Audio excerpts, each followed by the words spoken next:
Hello, beautiful souls, and welcome to the Woo Curious podcast.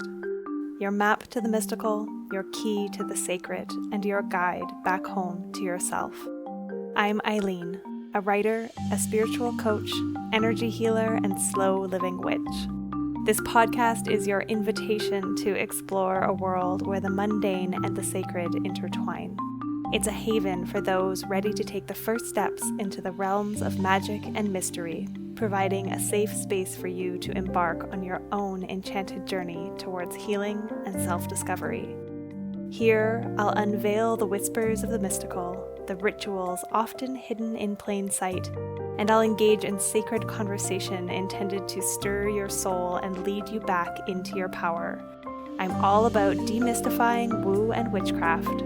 So, whether you're a seasoned seeker or simply woo curious, I'm so delighted you've decided to join me on this journey. Let's make magic.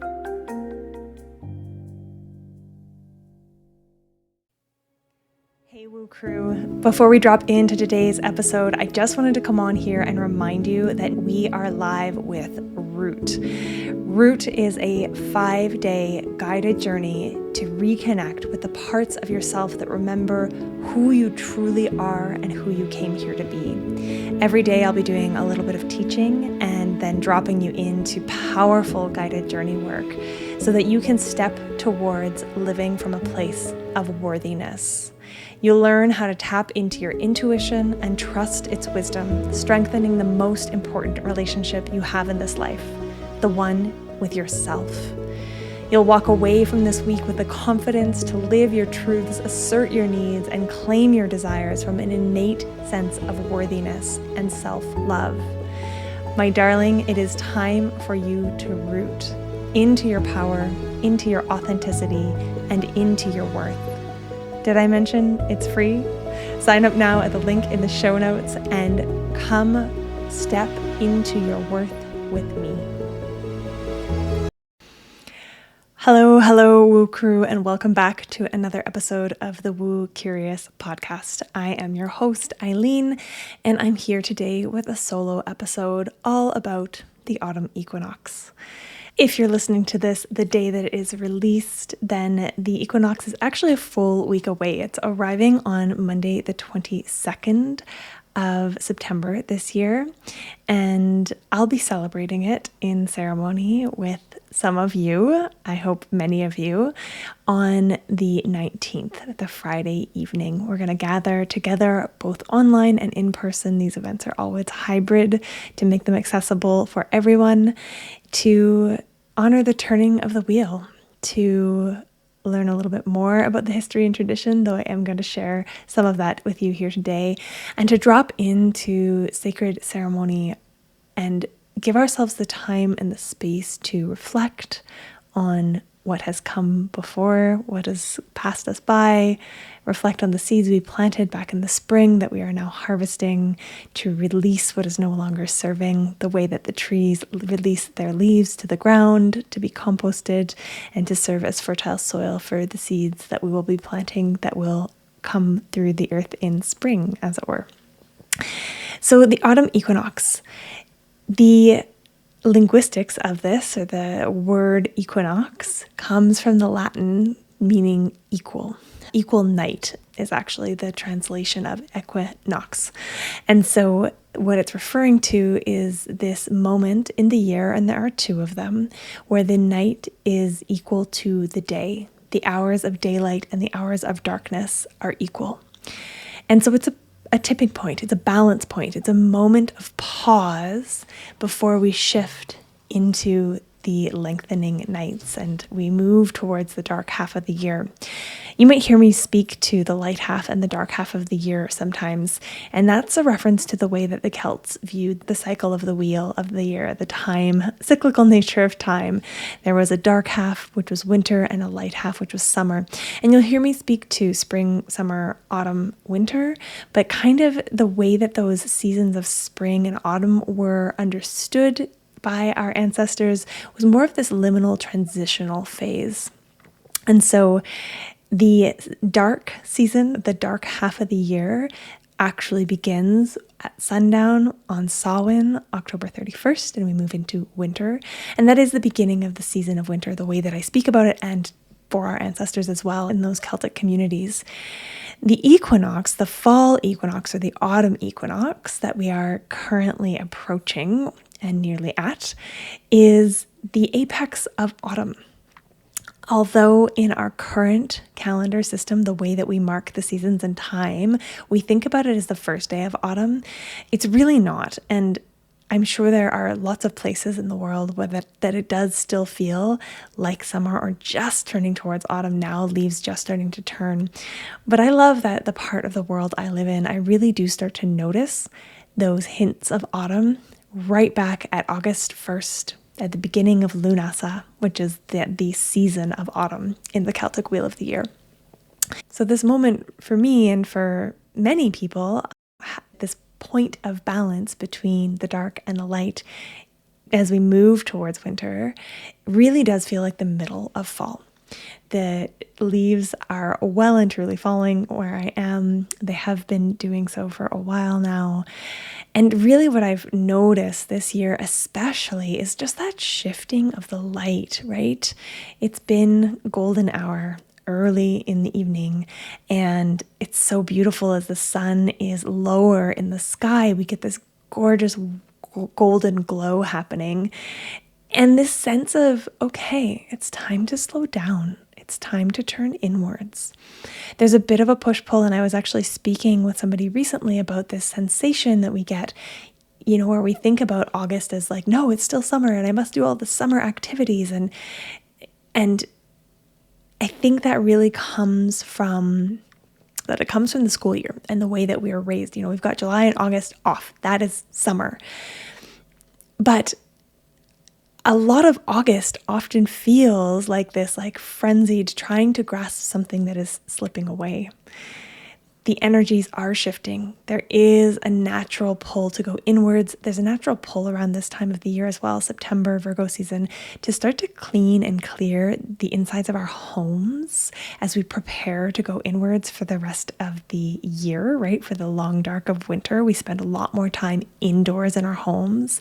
And so you'll hear about spring cleaning, and we talk about that at the spring equinox or the vernal equinox.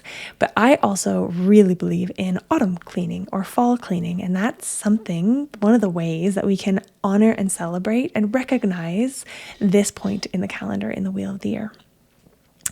So a little bit more information about the autumn equinox. Modern Wiccans and many witches will refer to this celebration, and I did for quite some time, as Mabon. And every now and then I'll still use that term because it's a heck of a lot quicker to say than autumn equinox. But Mabon is actually a really recent word or term for this particular Wheel of the Year celebration. And it came into use in the 1970s with the rise of Wicca as an organized religion. And it's referencing the Welsh god Mabon, who's a sun god.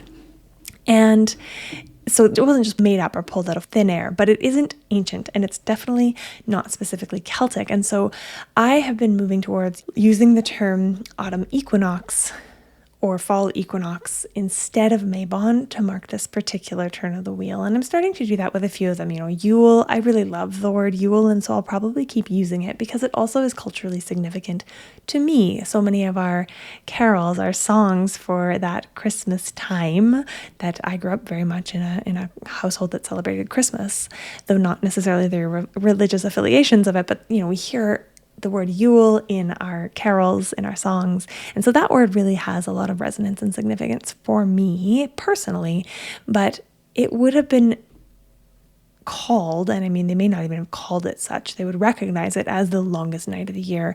And it was just the winter solstice, right? It wasn't called Yule by the ancient Celts. It was called Yule by the ancient Norse people. And, the way that conquest and lineage goes, there's likely some Norse in many of us who come from Europe. So it's not wrong to use that term, and it's not wrong to use the term Mabon either. I think it's a really lovely word and was chosen for a reason, that again, Mabon was a Welsh god. So I think I said of sun, but he is a child of light and the son of the earth mother goddess Modron. So again, became the term for this festival probably in the 1970s, but the actual celebration or marking of this moment in time is much, much more ancient than that. So Autumn Equinox in the Wheel of the Year is the second of 3 harvest festivals. So we had our first harvest festival at Lughnasadh, and we have our final harvest festival at Samhain. And this harvest festival is all about apples. I mean, it's harvest of fruits and vegetables, really. But the apple is a really big symbol of the autumn equinox. We get the harvest of grains at Lughnasadh, fruits and vegetables at autumn equinox, and then gourds and those slower growing, slower ripening things at Samhain, at that beginning of winter. It is a time of celebration, but it's also a time of rest after the big harvest.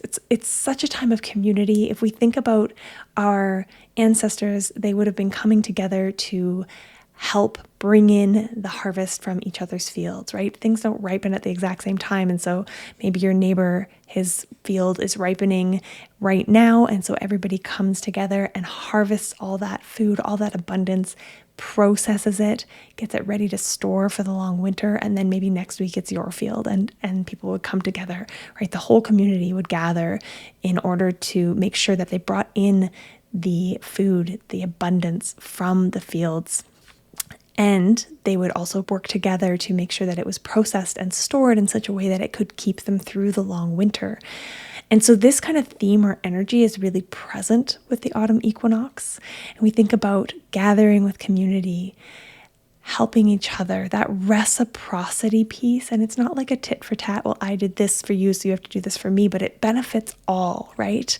It's a great time to think about giving of your time, of your money, if you have that to give, of your services, perhaps of your material goods that you no longer need or desire. It's a beautiful time to think about what it is you're harvesting too, right? It is a harvest festival. And so if you have been traveling with me for any length of time, we'll have talked about planting seeds, setting intentions back at Imbolc, back at Ostera, or the spring equinox, kind of all the way through the year. There are many moments in the year where we plant seeds, but this is a real time of harvesting the fruits of those seeds that we've planted. So sitting in meditation or quiet contemplation or coming to ceremony with me on Friday, that's one of those pieces we'll drop into for sure. Reflecting back on those seeds of intention that were planted back at Imbolc, back at the spring equinox, and noticing what has come to fruition. What abundance have you been blessed with? Might not look exactly like what you had planned or hoped, but what is there, what is present. And then reflecting on what needs to be released or let go of. So this moment of balance, right? We're reflecting on the abundance and we're thinking about what it is time to shed. Again, much like the trees are shedding their leaves at this time of year, so too is it a great time for us to shed anything that's no longer serving, whether that's a belief, a behavior, a project, a relationship, all of these things. It's a great time to find some clarity around that. It's also a great time to wrap things up, to clear out, to let go, to complete projects. And then, of course, as I mentioned, we're planting seeds at many moments along the way. And so if you're a gardener, you'll know that this is the time of year when we start to think about planting those bulbs between now and Samhain, right? We're planting bulbs, things like garlic, things like tulips, anything that needs to spend the winter in the ground so that might burst forth in the spring. With our own inner worlds too, we can think about what we want to plant, but without the urgency of wanting it or needing it to grow right away. Planting it in the earth, in the soils of our beings, so that the long, dark dream time of winter might work its magic and help turn those things that we've released and let go of into fertile compost, feeding these seeds or bulbs of intention so that they might come forth in the spring. So this sense of that real inward turning journey at this time of the year. as it is a moment of the year where there's balance between the light and the dark, the night and the day, the themes of balance are really prominent. So balance between the masculine and the feminine, the outward and the inward, the light and the dark, and just that real sense of noticing the shift as we turn towards days that are shorter than nights. I mentioned that it's a time of abundance and coming together and celebration, and it's also a time of Thanksgiving. In Canada, our actual Thanksgiving falls relatively close to the autumn equinox, the beginning of October. And just like we often talk about Samhain being Witches' New Year, I have heard mention autumn equinox being called the Witches' Thanksgiving, and it makes sense. The cornucopia is one of the symbols of this particular Wheel of the Year festival or celebration, very much associated with that whole Thanksgiving imagery as well.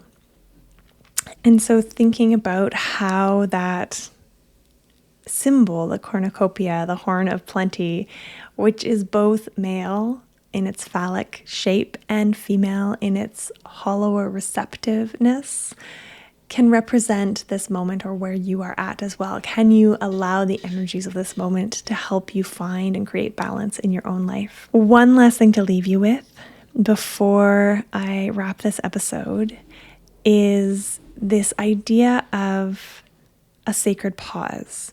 I find that each of these moments, as the wheel turns, each of these celebrations are an invitation to pause for a minute, this brief moment of liminality. And as I mentioned before, this whole season of autumn is almost one of liminality in and of itself. And knowing that we are preparing for winter, what do you need to do to prepare for the winter ahead? What do you need to support yourself for turning inwards and for taking more rest as we move into that dark half of the year?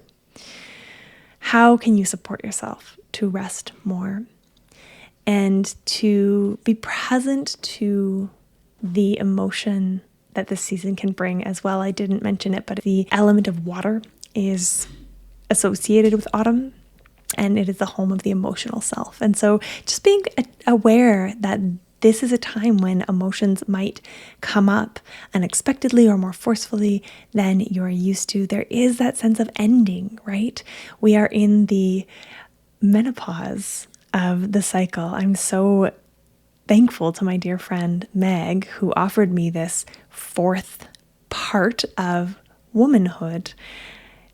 You know, there's the maiden, mother, and crone, but there is this time in between when you pause and when you become a crone or real cronehood. And she offered kind of perimenopause and menopause as this moment of autumn in our cycle. And I really love that sense, right? We're not crones yet. We haven't quite entered cronehood, but we are in this transition stage where, and I'm speaking for myself, not for everyone, where perhaps we're no longer able to bear children or that time window is closing. So we're not yet there, but we're not fully in the blossom of that motherhood energy. And so autumn is really representative of this energy as well. So taking that, however it might land for you. And I would love to hear if there's anything from this episode that really struck you or that's landing in a new way, if you knew some of it before, if there's anything that's coming up for you that maybe you are unaware of as you sink into some of the contemplations I offer in this episode. And of course, if you have not yet signed up to join us, both for Root, which you'll have heard about at the beginning of the episode, and for the autumn equinox ceremony, you don't have to be able to attend live either. I have a handful of women who join me every single ceremony, but are never present live because the timing doesn't work. And they drop into the ritual and the ceremony of it over the weekend after the ceremony itself has happened. And they're still getting such great benefit from being present and making the time for themselves. So I would love to have you in that ceremony with us. I would also love to have you join for Root, even if you're catching this once Root has started, or maybe even after Root has wrapped up. If it's within a couple of weeks of September 19th, it will still be available. That's that guided journey to step into your worth. And it feels like a culmination of both bloom and shine, which you will have heard me speak to if you've been here since the beginning of the year or even last year. Okay, so that is that. That is the end of this episode. It's short and sweet. Next week is my 100th episode as the Woo Curious podcast.